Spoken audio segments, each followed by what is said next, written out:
여야는 새만금 세계 잼버리 대회를 앞두고 준비 미흡 책임론을 공방으로 벌이고 있습니다. 이 민주당 전당대회 돈봉투 의혹의 파장도 계속되고 있는데요. 오늘 두 분과 함께 정치권 소식 짚어보도록 하겠습니다.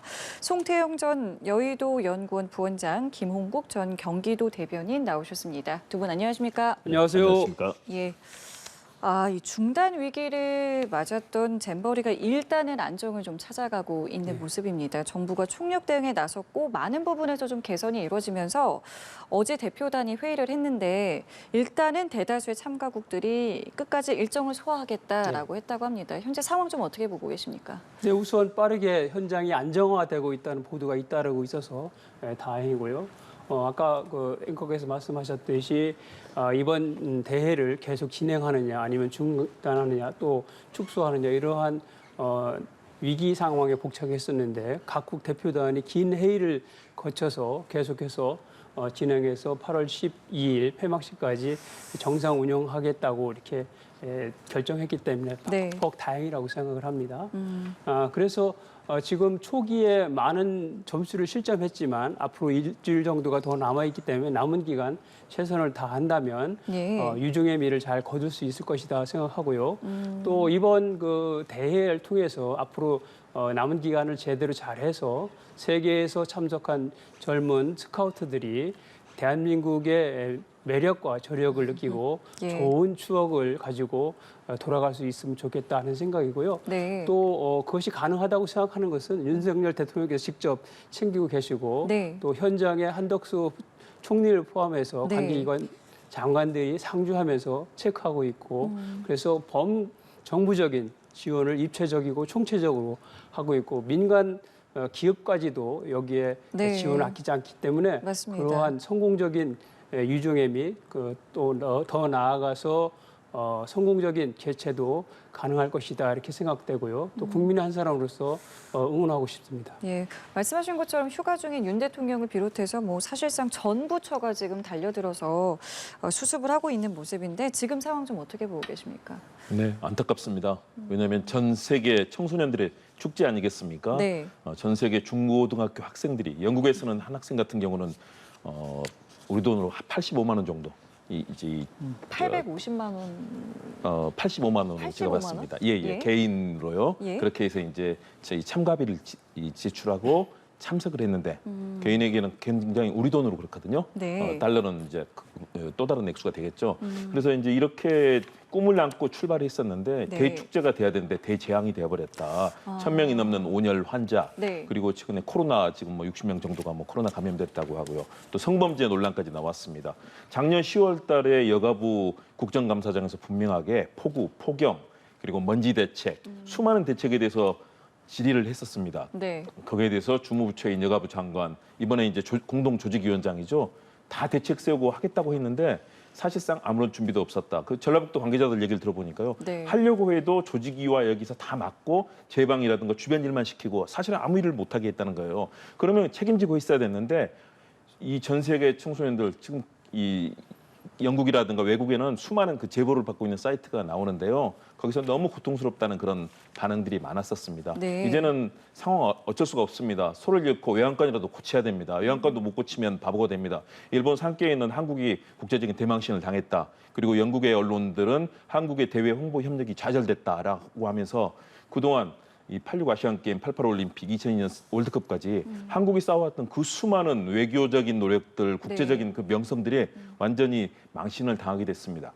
작년 헬로윈 대축제가 참사가 이루어져 버렸고요. 이번 축제도 지금 일단은 망가진 상황이 됐는데 그렇더라도 최선의 노력을 다해서 외국에서 온 수많은 청소년들이 그래도 꿈을 갖고 한국에 대해서 조금이라도 더 좋은 인상 갖고 들어갈 수 있게 마지막 전라북도 그리고 우리 정부 총력을 기울여서 이번 대회 마지막까지 마무리 잘해야 된다. 그 이후에 뭐 여러 가지 책임은 따져야 되겠죠.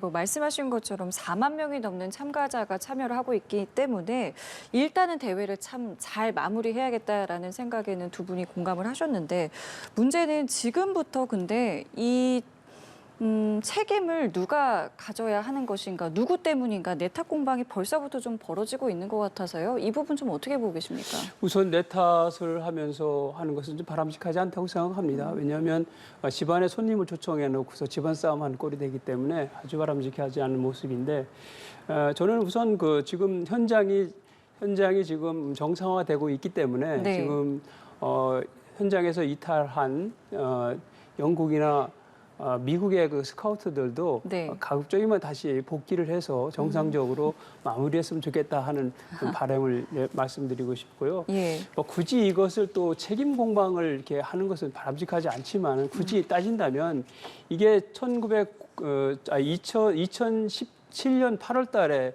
그 유치된 것입니다. 그런데 이 유치 주체가 누구냐면 전라북도입니다. 그리고 전라북도가 유치 주체이고 집행 주체이고 운영 주체입니다. 현실적으로. 그래서 집행위원장이 전에는 그 전라북도 전 지사인 송화전 씨였고 지금은 이제 김관영 전라북도 도지사가 집행위원장 아니겠습니까? 예. 이 모든 사안들이 집행 과정에서 나온 것들입니다. 중앙정부는 실질적으로 예산을 지원하고 정책 지원하는 것이 맞다고 묻고 그동안 6년 동안 1,000억 원 정도의 예산을 지원했기 때문에 충분히 중앙정부 차원에서는 지원을 했다 이렇게 볼 수가 있지 않겠나 이렇게 생각이 되고요. 네. 그래서 이 부분 관련해서 책임 소재와 관련된 부분 이것을 정상적으로 제대로 성공적으로 추진한 다음에 차분하게 따지다 보면 책임 소재가 어디가 있는지 밝혀지겠지요. 네, 물론 그렇죠. 지금은 뭐 대회를 잘 마무리해야 되는 시점이니까요. 하지만 어쨌든 지금 벌써부터 얘기가 나오고는 있단 말이에요. 이 부분 좀 어떻게 보세요? 그래서 내 탓이 아니라 내 탓으로 가야 됩니다. 예. 내 탓을 해야 되는데요. 지금 누가 책임지고 있습니까?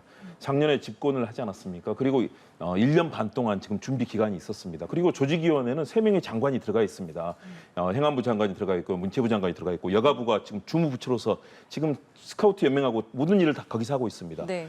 전라북도 측에서 유치를 했지만 기반 시설을 마련하고 여러 가지 보강 공사라든가 이런 제방위 문제 이런 것들을 다루는 지방에서는 보조 역할을 하는 거고요. 사실상 스카우트 연맹과 여가부가 이제 주무부처가 됐었고요. 그리고 조직위원장을 맡았으면 그 역할을 했어야 됐죠. 그런데 사전에 제대로 이런 정말 폭염이 쏟아지는 상황에서 일부에서 분명히 그런 건의도 들어갔습니다. 연기해야 된다. 그런데 강행을 했죠. 그리고 수많은 그런 여러 가지 시설의 문제 그리고 벌레 관련해서도 분명하게 해충 대책 작년에 얘기 있었거든요. 아무런 준비를 하지 않았습니다. 결국은 조직위 차원의 문제인데요. 저는 이번에 책임지는 3명의 장관들 최대한 사퇴까지도 다 염두에 두고 책임을 져야 된다고 봅니다. 그리고 네. 여야 정당의 문제, 전 네. 정권 탓, 이 정권 탓 할 게 어디 있습니까? 정권 인수 받았으면 그때부터는 내 책임인 거죠. 그러나 전 정부에서 혹시라도 뭐 소홀한 게 있었으면 거기에 대해서는 또 지탄 받아야 되겠죠. 그래서 네. 명확하게 밝혀야 되는데 지금 여기서 뭐 전 정부 탓이니 아니면 누구 탓이니 하기보다는 책임을 지고 있는 사람이 그 역할을 충실하게 해야 된다. 그리고 이 부분은 분명하게 가려질 것이기 때문에 일단은 이 대회 빨리 성공리에 마무리해야 되고요. 그리고 여야도 같이 모여서 이 부분은 아마 종합적으로 국회에서 질의하고 여기에 관련 사태 조사하는 과정이 있을 겁니다. 여기서 명백하게 책임 가리되 일단 주무부처 조직위원장 맡고 있는 3명의 장관들은 책임을 피할 수 없는 거고요. 오죽하면 한덕수 총리 지금 현장 달려가서 지금 거의 3일째 하고 있겠습니까? 예. 분명하게 그 책임에 대해서는 그 지는 자세로 내 탓이라는 생각으로 해야 된다고 봅니다.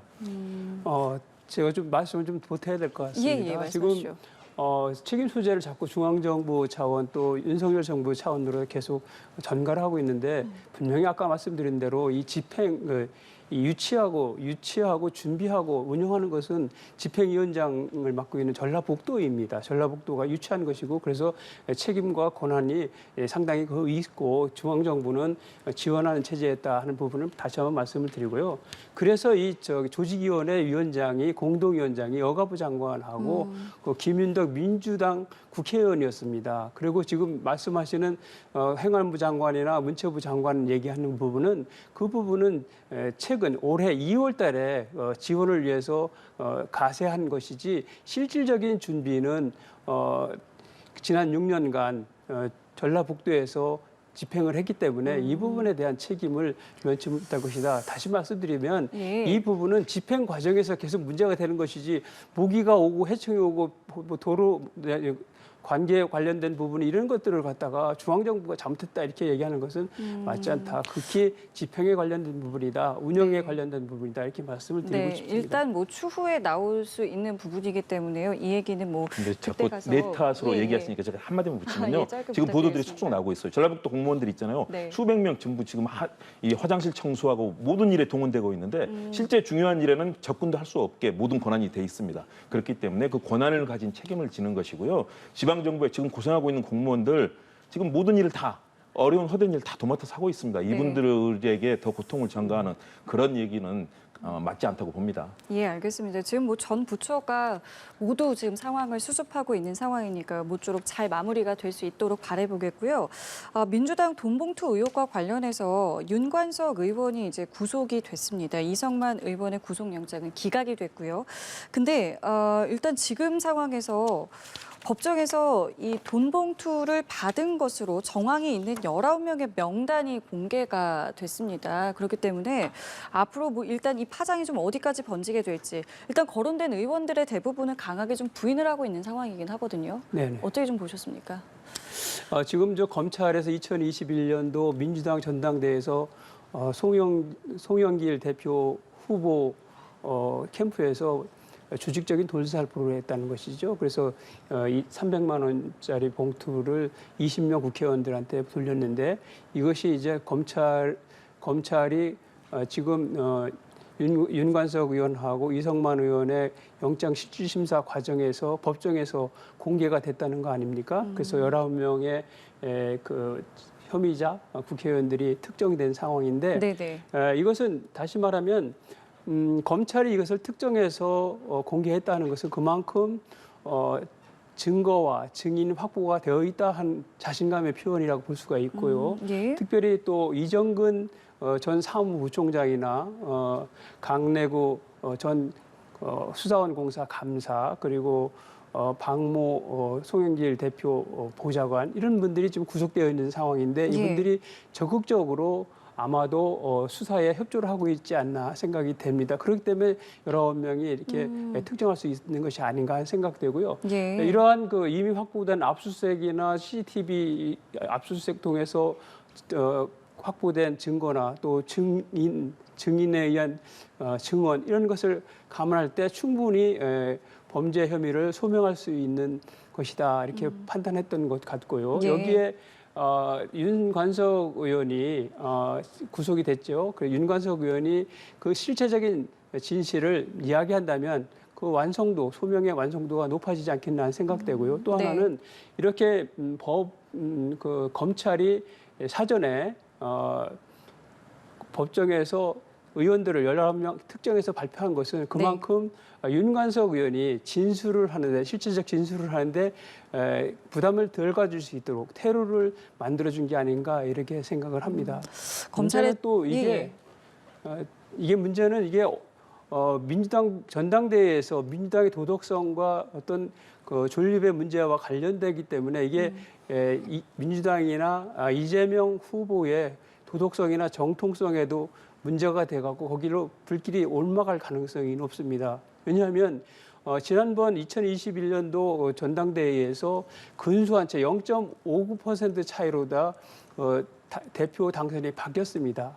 그래서 근소한 차이로 대표가 당선됐기 때문에 이 대표가 전반적인 그런 그 돈살포 사건에 연루되어 있기 때문에 합법성 그리고 정당성에 대해서 문제가 됩니다. 그리고 이것이 또 어디에 거냐면은 이 송영길 체제가 지난번 대통령 후보 경선 관리를 했지 않습니까? 그 과정에서도 이낙연 후보보다는 이재명 후보 편을 든다는 그런 논란이 많았고 시비가 많았습니다. 그래서 소위 이제 그 사퇴자들의 표를 사표 처리함으로 인해서 1차에 무리하게 1차 투표로 마감하고 결선 투표를 무산시킨 바가 있습니다. 그렇기 때문에 그런 부분까지 그래서 민주당 내에서 향후 당권이나 어떤 헤게모니 다툼에서 이재명 후보의 정당성, 정통성에 대한 시비가 걸리게 돼 있고 그래서 이런 것들이 기반이 돼서 이낙연 그 전 대표의 정치적인 복귀에 명분을 주는 그런 것까지 연결될 수가 있는 아, 부분이다 이렇게 예, 예. 보시면 될 것 같습니다. 파장을 굉장히 이제 네. 이낙연 전 대표까지 이제 네. 가게 말씀을 해주셨는데 일단은 뭐 검찰의 자신감이다. 일단 그렇게 네. 말씀을 하셨습니다. 아마 희망사항이실 것 같고요. 검찰의 희망사항 같습니다. 왜냐하면 네. 다 지금까지 얘기 나온 거 다 추정 아닙니까? 실제 의원들, 해당됐다는 의원들은 다 지금 부정하고 있고 도리어 검찰의 또 다른 나쁜 버릇이 나왔습니다. 조선일보를 통한 언론을 통해서 흘리기를 한 거고요. 결국은 이거 받았었는데 실제 내용 결국 검찰의 수사라든가 나중에 재판은 다 증거를 가지고 해야 됩니다. 우리나라 제형 법정주의고요. 증거 재판주의입니다. 증거가 있어야 되는데 그 증거는 확보되지 않은 채 두 의원이 한 명은 이 증거인멸 우려 때문에 이제 구속이 됐고요. 그렇지 않은 의원이 있습니다. 과연 실체는 무엇인지 아직 아무것도 알 수가 없습니다. 그런데 검찰은 계속해서 이렇게 의원들을 마치 돈이 요구한 것처럼 당사자들은 다 부인하고 있습니다. 네. 저는 여기에 대해서 이것이 자칫하면 이 검찰이 자꾸 입법부에 대해서 공세를 펼치는 검찰의 큰 구도 속에 들어가 있는 것 아닌가. 여기에 대해서는 만일의 경우 이분들이 한 분이라도 그렇지 않다라고 한다면요. 검찰총장, 법무부 장관 다 책임져야 됩니다. 검사들 다 책임져야 됩니다. 왜 이렇게 삼권 분립이 된 민주주의 국가에서 검찰이 입법부를 마치 범죄인 것처럼 이렇게 자꾸 언론에 흘리고 판을 만들어서 가느냐. 저는 바람직하지 않다고 봅니다. 예. 증거가 있으면 명백하게 밝히고 이분들이 뭘 했는지 어떤 과정 속에서 했는지를 밝히면 국민들께서 아 그렇구나. 만일에 그랬다면 당연히 처벌받아야 되죠. 그런데 아직까지 아무런 증거 없이 그럴 것이다라는 개연성과 숫자 이런 것만 계속 내놓고 있습니다. 바람직하지 않다. 그리고 지금까지 얘기하신 것처럼 뭐 이재명 대표 쭉 연계되는 얘기는 다 허구고 소설입니다. 실제로는 아무런 개연성도 지금까지 나온 거 아무것도 없고요. 당시 그 상황에 대해서 어떠한 증거도 검찰은 내놓지 못하고 있습니다. 그렇기 때문에 네. 자꾸 이것을 이 삼권 분립이 분명히 보장된 민주주의의 원칙을 어기면서까지 검찰이 네. 입법부에 대해서 이렇게 강하게 압박하는 그런 음모론적인 프레임 속에 들어가느냐. 그러지 말고 정정당당하게 증거 내놓고 제대로 수사하고 국민들이 원하는 그런 방식으로 해야 된다라고 좀 말씀드리고 싶습니다. 이재명 대표가 휴가 중에 일단은 이 돈봉투 의혹 사건과 관련해서 윤관석 의원이 구속이 됐고 그 전에는 이제 혁신위의 김은경 위원장의 이제 좀 발언 논란도 있었고 그렇기 때문에 복귀한 뒤에 어떤 발언들을 좀 내놓겠는가에도 관심이 좀 모아지거든요. 어떻게 좀 보세요? 그렇죠. 원칙적인 아마 얘기를 할 겁니다. 본인은 이미 언제든 검찰에서 영장을 청구한다면 예, 출석해서 얘기하겠다고 하지 않았습니까? 네네. 당당하게 할 것이다. 그리고 민주당의 입장이 나왔습니다. 편파 수사를 중단하고 공정 수사하라. 지금 민주당의 의원들에 대해서는 작은 것들도 다 압수수색하고 먼지까지 다 터는데 국민의힘 의원들 어떻습니까? 공천원금 받고 불륜에 온갖 지금 뭐 그런 의원들은 아직까지 압수수색 한번 얘기도 없고 아무런 얘기도 없지 않습니까? 결국 다시 말해서 모든 것은 야당 의원들에 대해서는 먼지 떨어지고 압수수색으로 없는 증거까지 다 이렇게 해서 얘기하고 있고 언론에 흘리면서 여권에 대해서는 단 하나도 지금 수사하는 게 없습니다. 그렇게 편파 수사하지 말고 제대로 다 어디든 어떤 불가침 영역 없이 수사한다면 민주당도 받아들일 거다. 저는 이재명 대표가 그런 원칙을 분명히 얘기할 거고요. 네. 혁신위에도 힘을 실어주고 간섭하지 않으면서 혁신위가 결정하기 위해서 민주당이 개혁함으로써 국민들의 지지를 받는 그런 흐름으로 갈 거다. 그리고 이제 조만간 이제 정기국회 다시 시작이 되고 예. 국정감사 시즌 되지 않겠습니까? 네네. 그렇다면 정부의 실정을 지적하고 정책을 내놓고 하면서 전공법으로 갈 것이고 원칙적으로 이런 사법적 이 대응도 하겠다는 그런 입장을 내놓을 걸로 봅니다. 네, 이재명 대표가 어떤 발언을 내놓을지도 주목이 되고 있고 민주당에서는 여당과 관련한 좀 수사도 공정하게 해라 이런 목소리도 내놓고 있더라고요. 지금 민주당에서 뭐 검찰이 형평성 있게 수사를 하지 않는다 이렇게 주장하면서 마치 그 2021년도 전당대회에서 돈봉투 살포 사건하고 지금 현재 불거지고 있는 국민회의 개별 의원이나 당협위원장들의 개인적 비리를 비교해서 어떤 상대적 균형 얘기를 하고 있는 것 같은데요. 이거는 엄연히 다릅니다. 이 전당대 돈봉투 사건은요 정당법 위반 문제입니다. 그리고 그 개별적인 거는 아마 정치자금법 위반 정도일 겁니다. 지금 이거는 민주당의 도덕성과 정당성과 관련된 중요한 문제입니다. 만약에 이게 20명이 만약에 범죄 사실이 소명이 돼서 사법 처리가 된다고 그러면 민주당이 어떻습니까? 민주당 자체가 지금 범죄 소굴이 되는 거 아닙니까? 이러한 중차대한 문제하고 어떤 지역적인 개별적인 어떤 비리하고를 같이 연장선에서 보는 것은 대단히 옳지 않다 이렇게 말씀을 드리겠고요. 지금 이재명 대표가 지금 말을 하는 데 있어서 항상 따라다니는 것이 거짓말 논란입니다. 지금 무신분립이라는 얘기가 있습니다. 논어에 나오는 얘기입니다. 네. 정치인이나 정치인에 있어서 신뢰가 그만큼 중요합니다. 지금 이재명 대표가 교섭단체 연설에서 뭐라 그랬습니까? 불체포 특권 포기하고 100번이고 1000번이고 법원에 가서 진실을 가리겠다 이렇게 얘기했습니다. 네. 근데 왜 일반 국민들이 믿지를 않죠? 그동안 믿지 않을 만한 일들을 많이 했기 때문입니다. 불체포 특권과 관련된 문제도 민주당이나 이재명 대표의 지난 대선의 공약입니다. 더군다나 이재명 대표는 지난번에 개헌갑 국회의원 선거 나왔을 때 많은 부분들이 자기 신의 그 사법 리스크를 방탄으로 막기 위해서 국회의원 나오는 거냐 아니냐 이렇게 얘기했을 때 뭐라 그랬습니까? 나같이 깨끗한 정치인은 불체포 특권 자체가 필요가 없다 이렇게 얘기를 했습니다. 그럼에도 불구하고 지난번 그 성남 FC나 대장동 사건 관련해서 체포영장에 대해서 방탄 국회 했지 않습니까? 그러니까 이번의 경우도 그렇습니다. 이번의 경우도 그렇게 그 대국민 약속을 했지만 어렵다고 생각하는 것은 지금 민주당이 지금 그 혁신이 이루 안으로다가 불체포 특권 포기를 했지만은 민주당에서는 그걸 받아들이지 않고 마지못해서 정당한 그 불체포 특권만 포기하겠다 이렇게 얘기했기 때문에 이걸 명분으로 해서 다시 방탄국회를 열 가능성도 있다고 의심을 하게 되는 것입니다. 거짓말 이런 부분을 한다고 하시는데요. 한번 생각을 해보십시오. 그렇다면 국민 1위의 지지율이 나옵니까? 그리고요. 거짓말은 대통령실과 거기에서 바이든 날리면 비롯해서 있잖아요. 더 많은 거짓말을 하고 있습니다. 진실을 국민들이 나중에 선거 때 판단하실 겁니다. 그걸 보고 얘기하시죠. 정말 정치가 국민을 위해서 진실을 말하고 제대로 정의를 외치고 있는가. 그리고 실천하는가. 국민들이 심판해 주실 겁니다. 알겠습니다. 오늘 저희 두 분 말씀은 여기까지 함께하겠습니다. 지금까지 송태영 전 여의도연구원 부원장, 김홍국 전 경기도 대변인과 함께했습니다. 두 분 고맙습니다. 감사합니다. 감사합니다.